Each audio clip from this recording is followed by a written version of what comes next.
see exactly how much damage we can do to this old bird.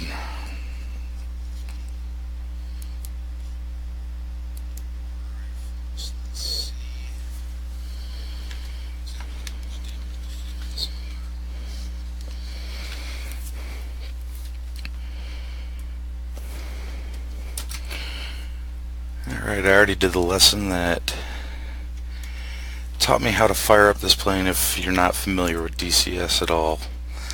Every single switch, lever, button you see in this cockpit is fully functional, and you have to know how to use it in order to even start this plane up. So let's go ahead and get her fired up.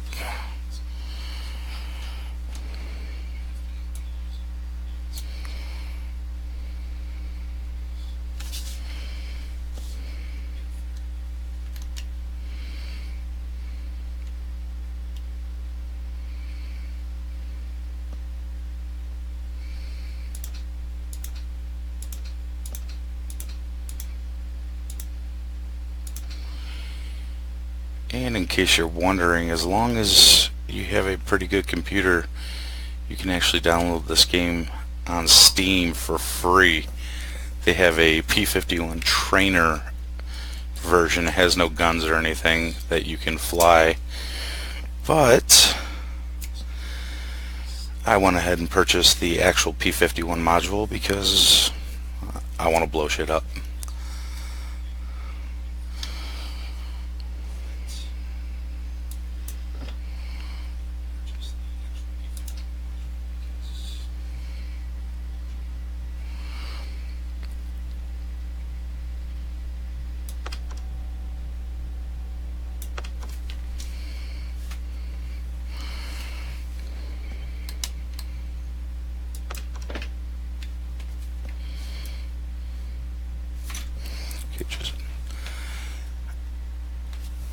Yeah, Mark, this is a digital combat simulator. It's pretty much the most realistic, most advanced simulator on the market. It doesn't have a full global map like Microsoft Flight Simulator, but the level of detail here is absolutely insane. Makes it a lot more fun.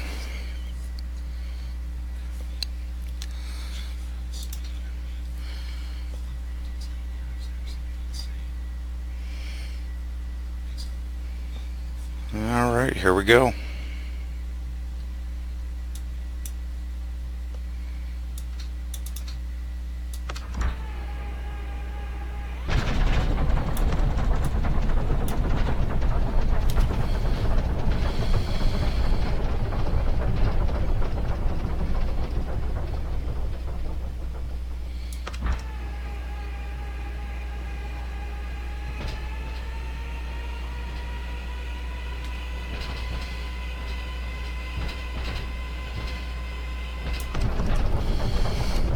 And of course, she's not going to fire up.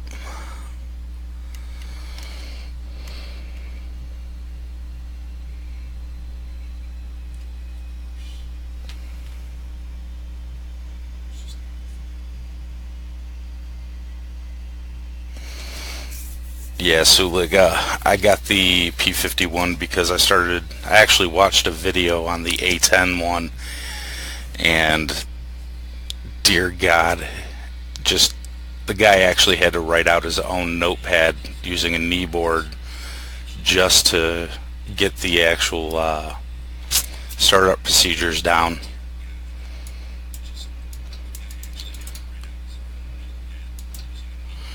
Alright, and it would help if I turned on the magneto to fire this bird up. So here we go.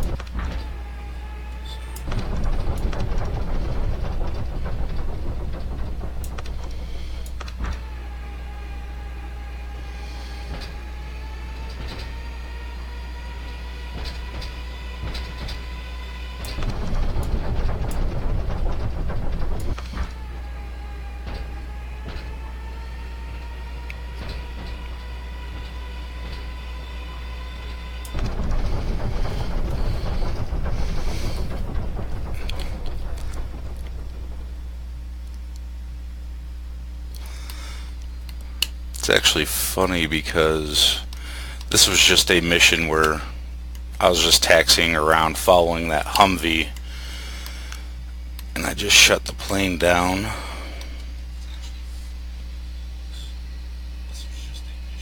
So I'm actually not sure why it's not firing back up at the moment, so I'm going to go left to right in the cockpit. Carburetor air control, ram air open. Don't need to worry about the rudders. Mixture control may have been messed up. Propeller RPM forward, throttle about an inch of the way forward. Magnetos are on, fuel is on, all electrical systems are on. And go ahead and prime it. And let's go. There we go.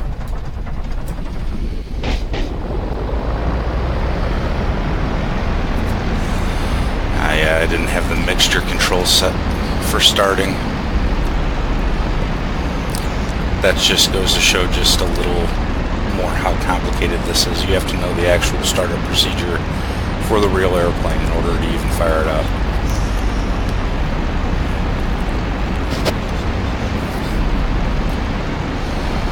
So you actually have to check all of your gauges and everything as well. Make sure the engine's running properly.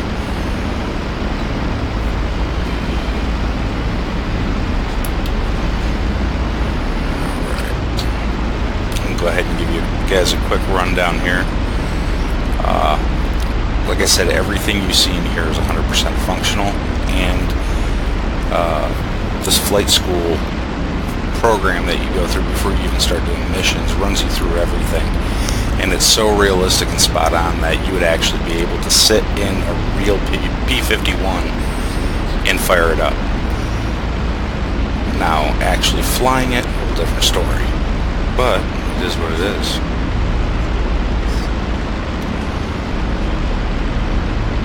Yeah, it's pretty awesome, Mark. So, left to right, you see down here, use a little pointer. This right here is your flap control. Don't have to worry about that right now. Over here you've got carburetor warm air control. This is one for high altitude flying. Right here is your ram air control. When you're ground level, make sure ram air is wide open. You don't have to worry about your carburetors icing up. Then you leave the radiator air controls for coolant and oil. Just leave it on automatic. You can handle it just fine.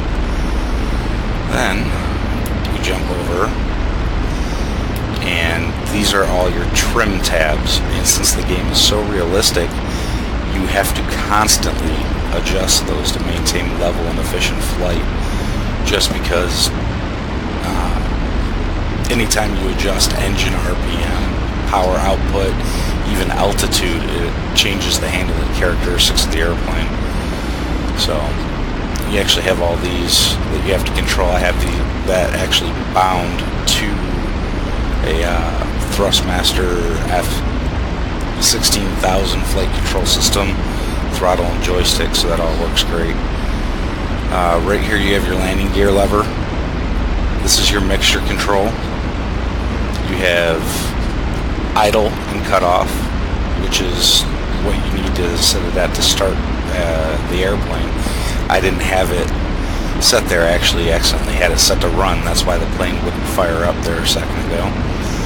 And right here you have your throttle quadrant, and it's actually a lot different than you'd think in terms of what you tend to know from other flight simulator games and whatnot. The throttle here, yes, it does control how much. We won't worry about that.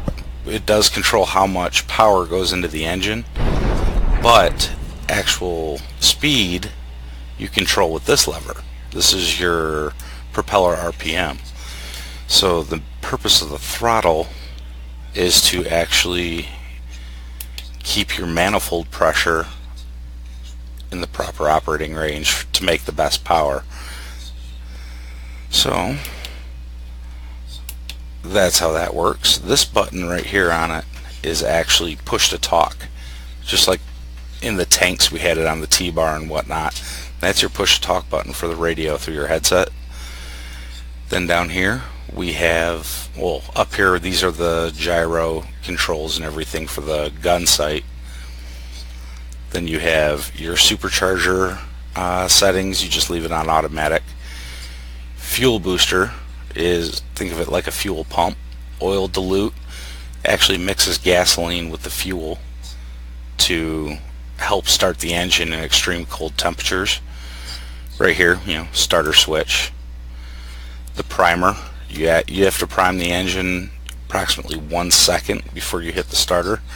In cold temperatures, it can go to 4 to 6 seconds. You hold that primer, kind of like starting a lawnmower or snowmobile, but obviously a hell of a lot more power. Down here you have your gun safety switch. You have your guns, camera, and sight. So this is literally the safety for your guns. This is your fuel shut off. All the windshield defroster control and climate controls for inside the cockpit are underneath the seat right here. This is your emergency hydraulic release knob. That way if your hydraulics are damaged, you can pull that out and it'll jettison the doors that in the fairings that cover the landing gear when it's retracted, and then the landing gear will drop down, and to lock it in place manually you rock the plane left to right while you're flying, and that'll snap it in place and you can actually hopefully land safely. But yeah, right here are all your fuel tank controls. You have to constantly adjust which tank it's drawing fuel from, just because the game is so accurate that, let's say you run it off of just your main tank in your left wing, as that decreases in fuel, the plane will actually become imbalanced in flight, just because there's more weight to the right side. You have to keep alternating. So pull the control stick out of the way, and you have some more rocket control, cockpit light, dimmer, random other controls, but this is mainly your weapons control panel, along with your magnetos, so you can start the electrical system to run the engine. And you can see up top, you see the parking brake there. That took a minute to figure out. Brakes on this are very sensitive, and because it's a tail dragger type of airplane, it makes it kind of tricky to taxi while on the ground. In fact, the engine's not running right now because look at the propeller. I gave it a little too much throttle there, and the plane actually tipped forward and the prop hit the ground. So this is just cockpit familiarization right now anyway, so it's no big deal. Right here you have your emergency pull handle for your canopy, and it does come off, and since the plane is already on the ground and we're not moving it right now, you can actually pull it. And I'll zoom back a little bit, and you can see the canopy just fell to the ground. But this right here is the hand crank to open and close the canopy. These are all your electrical switches. You actually have to turn on all your proper electricals in the proper order in order to operate the plane. And then you have something I didn't even know the Mustangs had. It's a radar that is in the tail of the plane that sounds an alarm if it detects an object falling in behind the plane. It gives the pilot a little bit of a warning that there's a potential enemy on a 6. And right here you're seeing the VHF radio, and it only has 4 channels that it can use. They cannot be reprogrammed in flight, so everything has to actually be programmed with the radio out of the plane, then they install it before mission. Then I have not looked into whatever the Detrola is. I'm unfamiliar with it, so I'm going to have to research it, but the game says that it's not functional. So then you have your IFF system, friend or foe. That way you're no friendly fire. Circuit breakers, homing system, rudimentary navigation from back in the day. Up here you have your oxygen controller.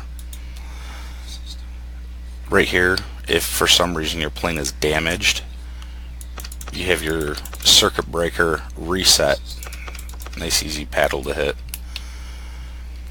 And let's pop over. You can actually kind of move it so your head looks over to the side. You see that gauge on the floor down there?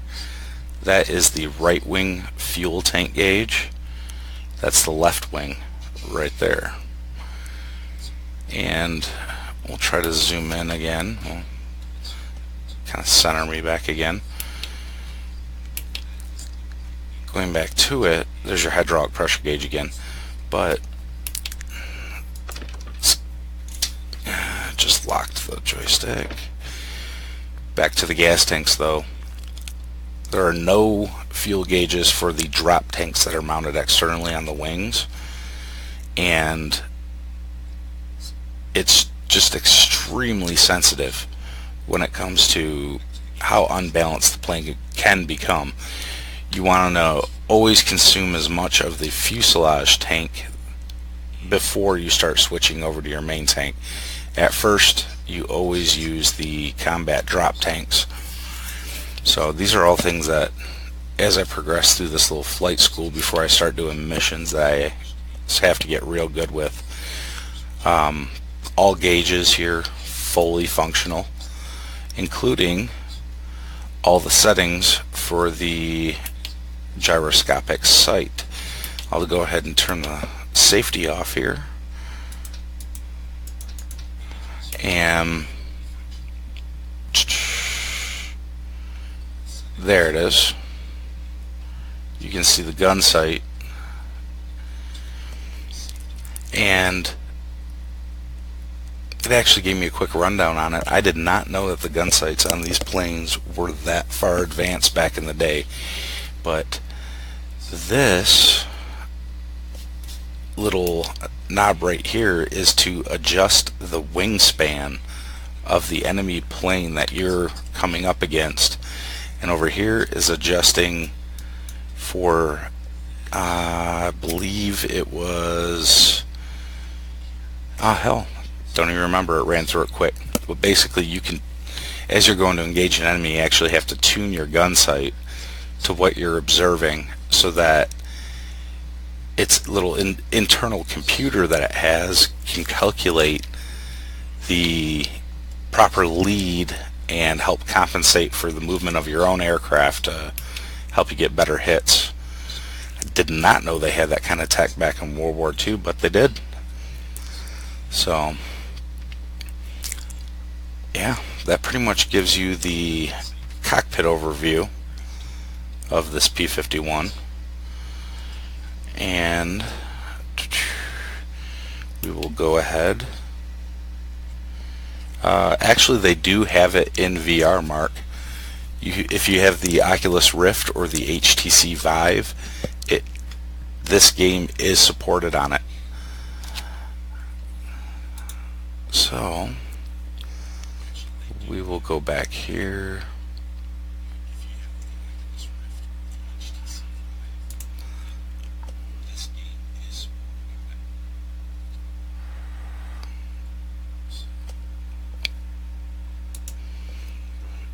Alright, we're going to do takeoff.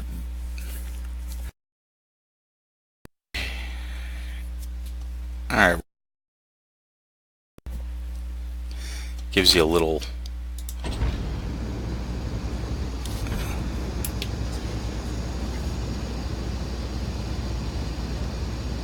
okay, this is just a video. We don't want a video. Oh, actually.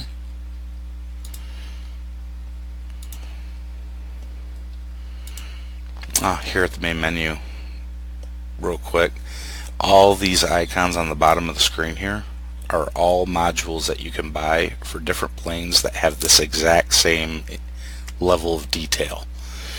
That includes planes and helicopters. You're talking about going from the A-10 in a couple of different variations, German Bf-109. They have a combined arms module that they came out with. It's the accuracy in terms of running armored vehicles it's not even close, and you mainly control them from the air in your plane to help with battles. You issue orders, you're like a flying commander, but you can get into the tanks and start wreaking havoc. It's nowhere close to realistic, not like the planes. They have the F-15, F-86, Sabre, another variation of the Focke-Wulf 190. It's the Dora. You have the Ka-50 chopper, L-39, the Mi-8, that huge ugly Russian transport chopper. They have all sorts of missions from search and rescue to combat related you can do as well with that. MiG-15, I've got the P-51. Chances are I'm going to be getting the Spitfire next, just because I love these old World War II fighters. The game, when you download it from Steam, completely free by the way, you can get the Su-25T, which is like the Russian version of the A-10 Warthog, and it comes with a modernized trainer version of the P-51 that you can play with, totally free. So you got those two, and then you also have the Huey along with a whole bunch of missions for that as well. But right now I am focused on the P-51. So, time to get back into training. And I will show you an example of how the training works for this game.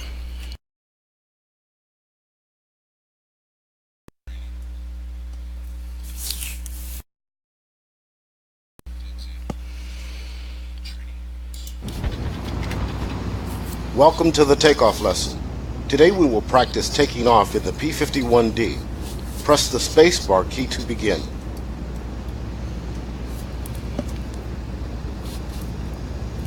Okay, they actually have the plane running right now, but I'm going to do from a cold start.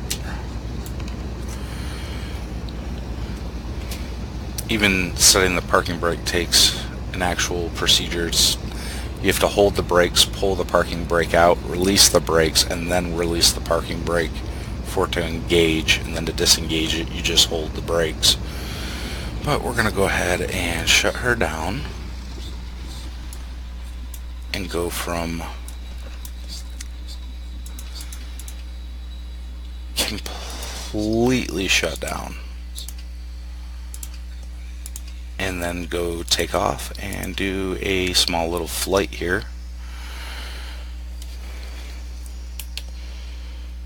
So go ahead and close the ram air system, because that's how it's set up properly when you go to store it.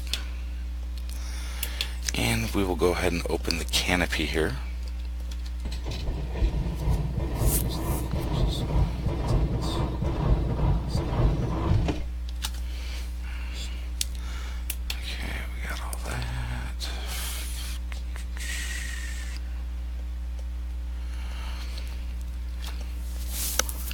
Alright, the way the military trains you, even with the Abrams tank, is kind of foolproof in the way you go about it in terms of firing up a vehicle, preparing it for operation. Just go from left to right. So, to fire up the plane, we'll go through it all. This is your carburetor cold air control. This is the ram air system. Right now it's closed. To start the plane, we go ahead and move that lever all the way forward. We don't have to worry about the radiator air controls because they're set to automatic. And then we move your propeller RPM all the way to the front. You give it about an inch of throttle forward, just to give it a little fuel so that it can idle once you start it. Now we'll move over here. We will open up the fuel shutoff valve. We will go ahead. The generator disconnect switch is basically when you turn that on, it activates the generator, the plane's alternator, so that it can run the electrical system. Right here is your master power switch. You see everything kind of came to life when I flipped that on. Right here, we don't really need gun heating or pivot heating, but we'll go ahead and turn these on. And on the right hand side, there's nothing related to actually starting the plane. So just like that, we are ready to fire her up. So got to switch magnetos to on to the both position. It's your ignition system. Turn your fuel booster on, which is your fuel pump, and you can hear the fuel pump actually running now. If you look down at the gauges, here's the fuel pressure right here, because when I started this plane was running, actual oil temperature is already up. There's your tachometer, manifold pressure, big deal in the P-51. Suction, if it's basically engine vacuum. If your gauge is not reading in the green, it actually adversely affects pretty much all your other gauges in terms of their accuracy. So engine vacuum is extremely important. This is a clock, big deal. Here's your compass, speedometer, altimeter. This is your gimbaled. You can basically, when you look at a plane, you see the horizon gauge and everything. It shows the angle of the wings and whatnot. This is what it looked like way back in the day. This right here is your rate, climb rate gauge, and this is a G force unit gauge. So that covers pretty much everything I missed. We are now ready to start the engine. So make sure fuel is in idle. Prime the engine.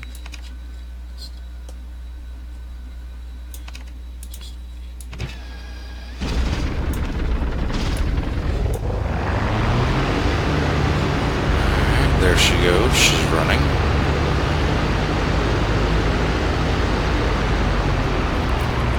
Let it idle between 1200 to I believe it was 1200 to 1500 RPM, right in the sweet spot there.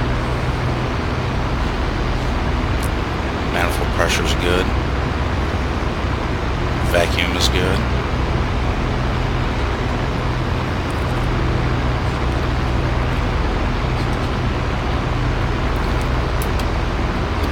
See, every single gauge works.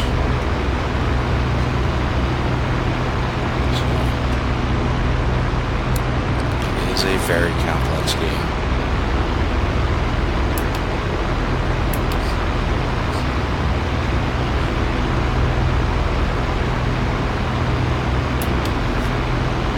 Alright.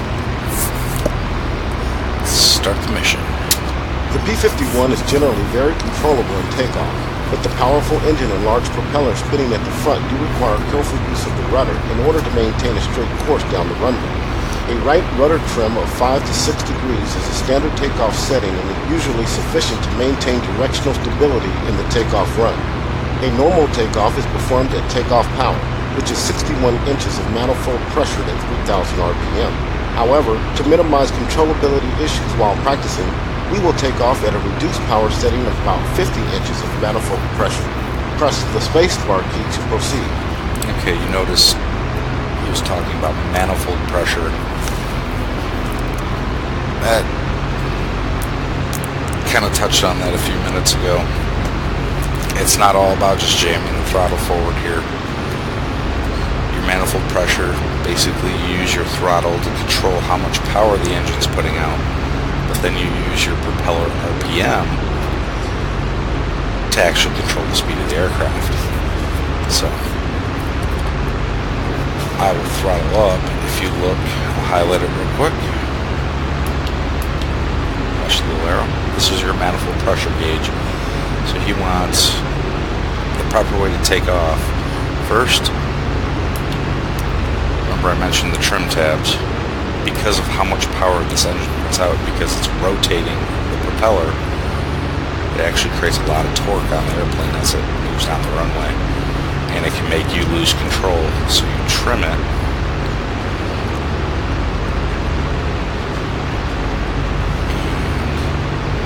To 5 degrees 3, see it spinning here. And now it's at 5.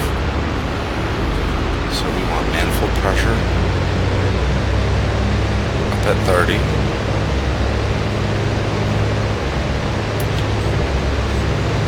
I'm just going to leave the canopy open.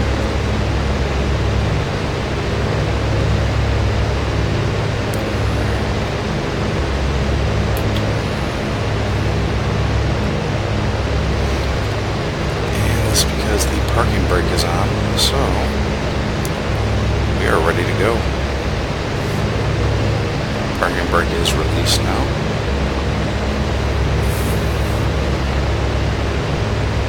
Start easing it forward.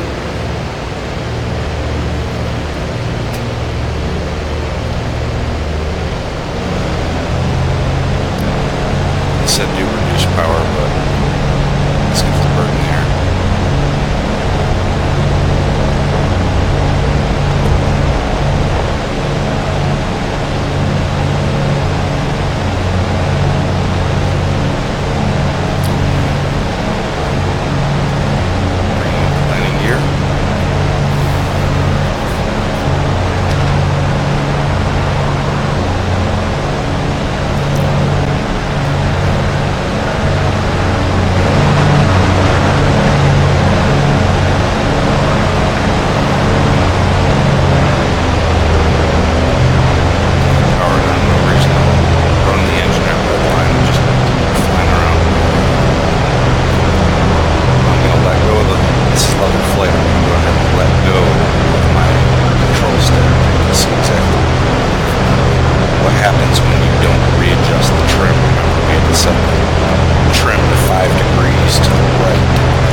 So, we'll try to bring it down.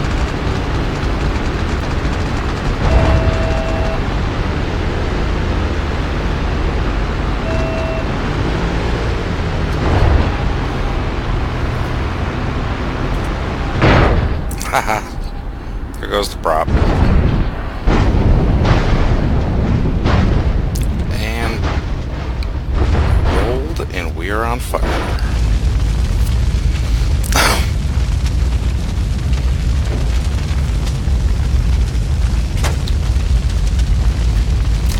Gotta die of something.